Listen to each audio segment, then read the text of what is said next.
जावेद अख्तर साहब।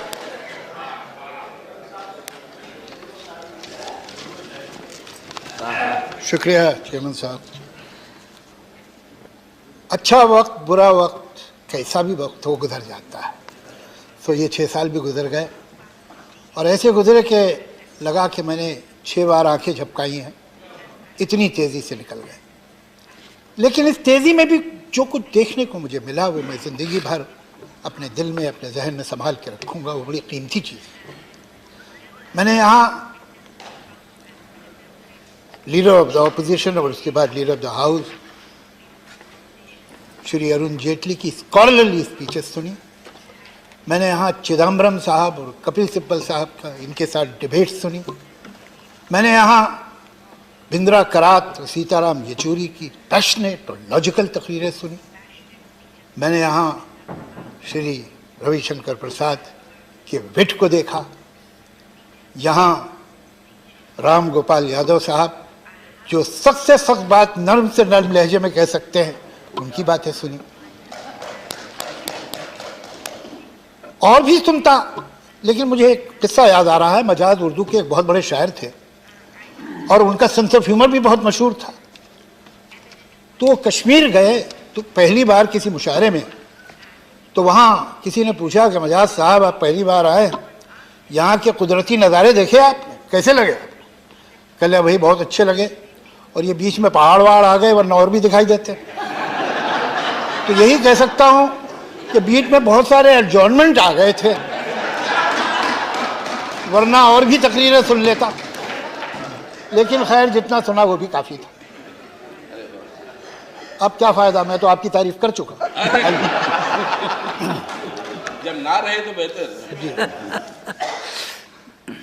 यहाँ जब मैं आया था तो एक ख़ास मकसद, एक ख़ास लक्ष्य लेके आया था। कुछ राइटर्स की, कंपोज़र्स के प्रॉब्लम थे इस मुल्क में कॉपीराइट के, और वही दुख लेके मैं आया था। मैं सोनिया जी से मिला अपने साथियों के साथ। उन्होंने हमें मनमोहन सिंह जी के पास भेजा। उन्होंने भी सुना तो उन पर भी उतना ही असर हुआ जितना सोनिया जी पे हुआ था। मनमोहन सिंह जी ने कहा कि देखिए हम आपका साथ ज़रूर देंगे, लेकिन आप अपोजिशन से, ख़ासतौर से बीजेपी से बात कर लीजिए, उनके बगैर आपका काम नहीं हो पाए। तो हम अरुण जेटली साहब के पास गए और मुझे थोड़ी हैरत भी हुई, खुशी भी हुई कि बहुत हद तक तो हमारा प्रॉब्लम जानते ही थे, लेकिन थोड़ी डिटेल हमने और दी। और जिस तरह उन्होंने रिएक्ट किया, उस दिन मुझे मालूम हुआ कि ये काम हो जाएगा। लेकिन ये बात मुझे बड़ी अच्छी लगी मनमोहन जी की, कि उन्होंने कहा कि अपोजिशन से कर लीजिए, उनके बगैर नहीं होगा। ऐसा ही होना चाहिए। देखिए सरकारें तो उन मुल्कों में भी होती हैं जहाँ डिक्टेटरशिप है, सरकारें तो वहाँ भी होती हैं जहाँ शेखडम से बादशाहते हैं। लेकिन डेमोक्रेसी में और इन हुकूमतों में फ़र्क क्या है? वहाँ सिर्फ सरकार होती है, यहाँ सरकार और अपोजिशन दोनों होते हैं। और सही किसी ने कहा है कि चमन में इख्तिलाते रंग बू से बात बनती है, कि खुशबू और रंग से मिल के चमन में बात बनती है। चमन में इख्तिलाते रंग बू से बात बनती है। हम ही हम हैं तो क्या हम हैं, तुम ही तुम हो तो क्या तुम।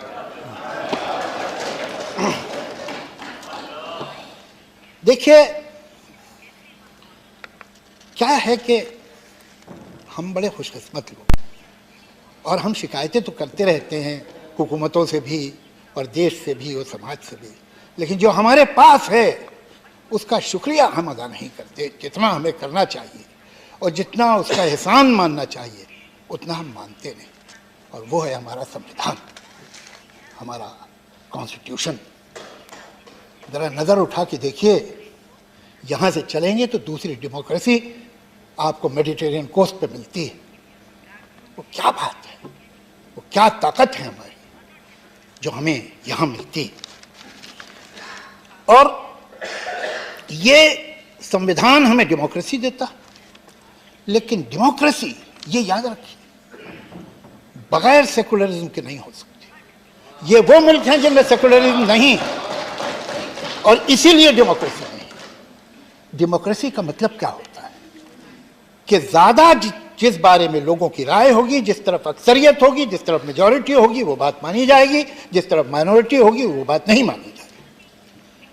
लेकिन डेमोक्रेसी ये मान के चलती है कि ये मेजॉरिटी और ये माइनॉरिटी परमानेंट नहीं है, यह हर इशू पे बदलेगी। अगर कोई ऐसी परिभाषा बना दी जाए, अगर कोई ऐसी डेफिनेशन बना दी जाए मेजॉरिटी की और माइनॉरिटी की जो परमानेंट है, तो फिर डेमोक्रेसी तो उसी दिन खत्म हो गई। हम अगर सेकुलरिज्म की बात करें, हम अगर सेकुलरिज्म को बचाने की कोशिश करें, तो किसी एक वर्ग या दूसरे वर्ग पे कोई एहसान नहीं कर रहे। हमको सेकुलरिज्म इसलिए बचाना होगा कि इसके बगैर डेमोक्रेसी ही नहीं बच सकती।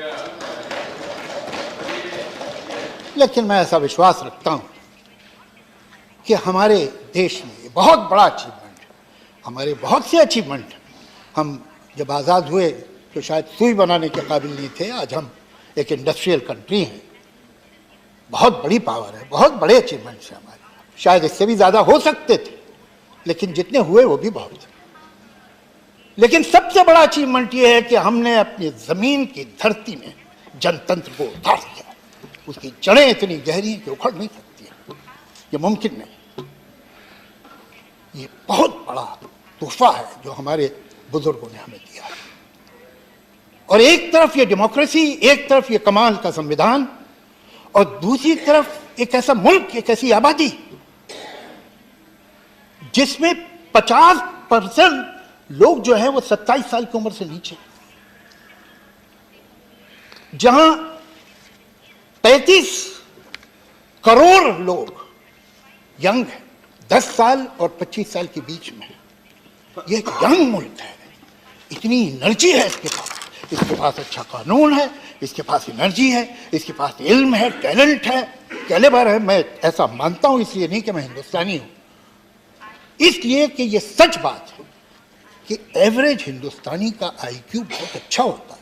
वो पढ़ा लिखा ना हो, वो गांव में रहता हो, वो जबान टूटी फूटी बोलता हो, लेकिन उसकी अक्ल है, वो नादान नहीं है। हर चीज हमारे फेवर में। तो फिर क्या वजह है कि आज दुनिया के सबसे ज्यादा बेरोजगार हमारे मुल्क में? क्या वजह है कि दुनिया के सबसे ज्यादा टीबी के मरीज हमारे मुल्क में? क्या वजह है कि दुनिया का हर 5वां बच्चा जो 5 बरस की उम्र से पहले मरता है वो हिंदुस्तानी होता है?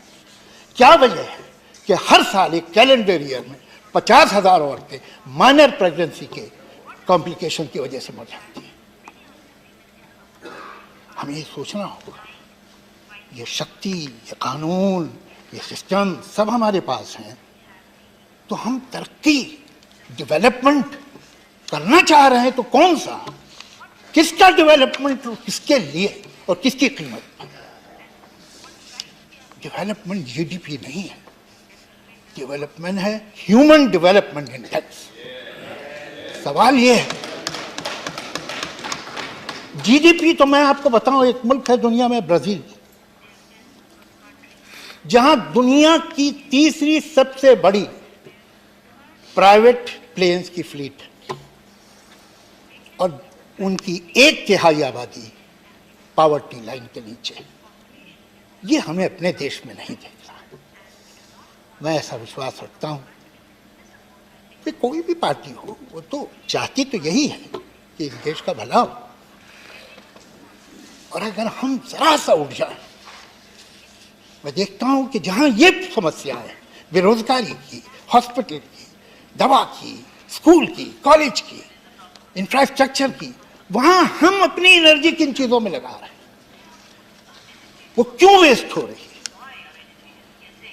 आए दिन कुछ ऐसी बात सुनने को आती है जो न सुनते तो अच्छा था। अभी 2-3 दिन पहले एक साहब है जिन्हें ख्याल हो गया है कि वो नेशनल लीडर है, हालांकि हकीकत ये है कि वो हिंदुस्तान की एक स्टेट आंध्रा, कि एक शहर हैदराबाद, कि एक शहर, उस शहर के मोहल्ले के लीडर है। उन्होंने ये कहा कि वो भारत माता की जय नहीं कहना चाहते, नहीं कहेंगे, इसलिए कि संविधान उन्हें नहीं कहता है। संविधान को उन्हें शेरवानी पहनने को भी नहीं कहता और टोपी लगाने को भी नहीं कहता।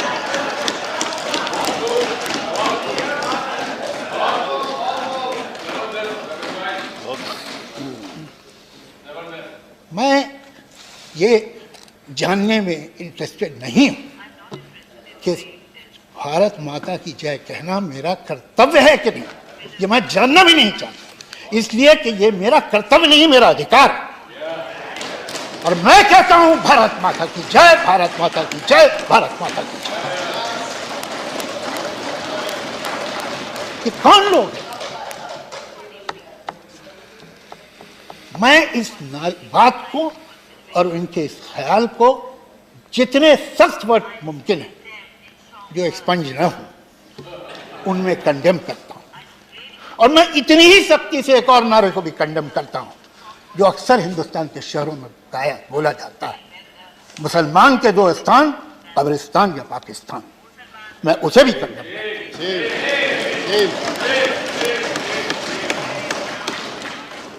अब हम रुक नहीं सकते, वक्त रुकता नहीं, या तो हम आगे जाएंगे या पीछे जाएंगे। हमें फैसला करना है। हम इस दोराहे पे जिन मुल्कों में, जिन समाजों में अक्लमंद वो है जो तजुर्बे से सीखे, लेकिन उससे ज्यादा अक्लमंद वो है जो दूसरे के तजुर्बे से सीखे। देख लीजिए जिन मुल्कों में धर्म का बड़ा बोला भाला है, जिन मुल्कों में ये यकीन है कि गुजरा हुआ जमाना बड़ा अच्छा था, जिन मुल्कों में ये ख्याल है कि जो हम कह रहे हैं वही ठीक है, सब तेरे सिवा काफिर, आखिर इसका मतलब क्या, सर फिरा दे इंसान का ऐसे खब्त मजहब क्या।